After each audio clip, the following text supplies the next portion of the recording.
अगर हम कानपुर के सीएमओ प्रकरण की बात करें तो ये आसानी से कहा जा सकता है कि पिक्चर अभी बाकी है। दरअसल हुआ ये था कि कुछ समय पहले यहाँ पर सीएमओ तैनात थे डॉक्टर हरिदत्त नेमी। डॉक्टर हरिदत्त नेमी के खिलाफ कुछ शिकायतें आई थी और जिसके बाद यहाँ के डीएम ने उनको हटाने की संस्तुति शासन से कर दी थी। इसके कुछ समय बाद शासन के द्वारा डॉक्टर हरिदत्त नेमी को सीएमओ के पद से हटा दिया जाता है और इसके साथ ही साथ यहाँ पर डॉक्टर उदयनाथ की तैनाती भी कर दी जाती है।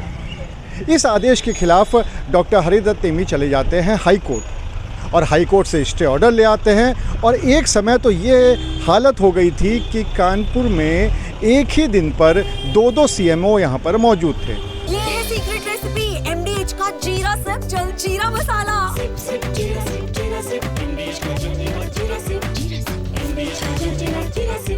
क्योंकि हाईकोर्ट से स्टे ऑर्डर लेकर डॉक्टर हरिदत्त नेमी ने यहाँ पर कार्यभार संभाल लिया था और वहीं पर उस दौरान रहे डॉक्टर उदयनाथ भी यहाँ पर सीएमओ के तौर पर कार्य कर रहे थे।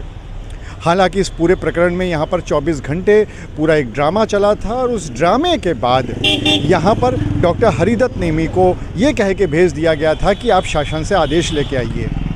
हालांकि वो इसके खिलाफ कंटेम्प्ट ऑफ कोर्ट में चले गए और उन्होंने कोर्ट में जाकर हाई कोर्ट में जाकर ये बात कही कि चूंकि उनके जो ट्रांसफ़र ऑर्डर है उस पे स्टे हो गया था, उनका जो हटाया गया था उस ऑर्डर पे स्टे हो गया था, साथ ही साथ जो डॉक्टर उदयनाथ हैं जिनको यहाँ पे सीएमओ बना के भेजा गया था उनके ट्रांसफ़र ऑर्डर पे भी स्टे हो गया था, तो फिर उनको यहाँ पर जिस तरह से हटाया गया है वो गलत है। इस बात पे हाई कोर्ट ने भी माना और उसके बाद यहाँ पर डॉक्टर हरिदत्त नेमी की तैनाती कर दी गई।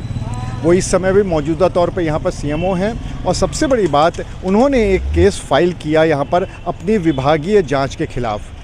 क्योंकि जब ये पहले वाला हाई कोर्ट का ऑर्डर आया था उसके बाद डॉक्टर हरिदत्त नेमी ने के खिलाफ शासन की तरफ से एक जांच शुरू की गई थी, विभागीय जांच शुरू की गई थी जिसमें कि निदेशक स्वास्थ्य को जांच अधिकारी भी बनाया गया था। इसी के खिलाफ डॉक्टर हरिदत्त नेमी चले गए हाई कोर्ट और वहां पर जाकर उन्होंने ये याचिका लगाई कि उनके खिलाफ जो विभागीय जांच शुरू की गई है उसको खारिज किया जाए, उसको निरस्त किया जाए। लेकिन यहाँ पर सीएमओ डॉक्टर हरिदत्त नेमी को यहाँ पर राहत नहीं मिल पाई है क्योंकि हाई कोर्ट ने इस याचिका को खारिज कर दिया है। यानी वो याचिका जिसमें इस बात की गुहार लगाई गई थी कि उनके खिलाफ चल रही विभागीय जांच उसको निरस्त कर दिया जाए, इस याचिका को हाईकोर्ट की लखनऊ बेंच ने खारिज कर दिया गया है। और अगर अब जानकारों की माने तो इसका मतलब साफ तौर पर यह होता है कि उनके खिलाफ जो विभागीय जांच के आदेश हुए थे वो वैसे के वैसे रहेंगे और अब उनके खिलाफ विभागीय जांच चलती रहेगी।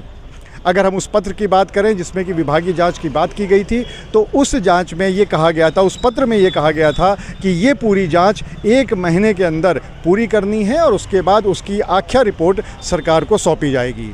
तो अब देखने वाली बात ये होती है कि इस पूरे प्रकरण में जो ये विभागीय जांच होनी है इस पे कब तक ये जांच पूरी हो पाती है, उस जांच में क्या आता है और कब ये रिपोर्ट शासन को सौंपी जाती है। अनुराग अग्रवाल, TV9 कानपुर। दादी के हाथों का जादू और खुशबू से महकता घर, माँ की मुस्कुराहट और खाने की सुगंध। MDH गरम मसाला, क्योंकि हर रिश्ता है स्वाद से जुड़ा।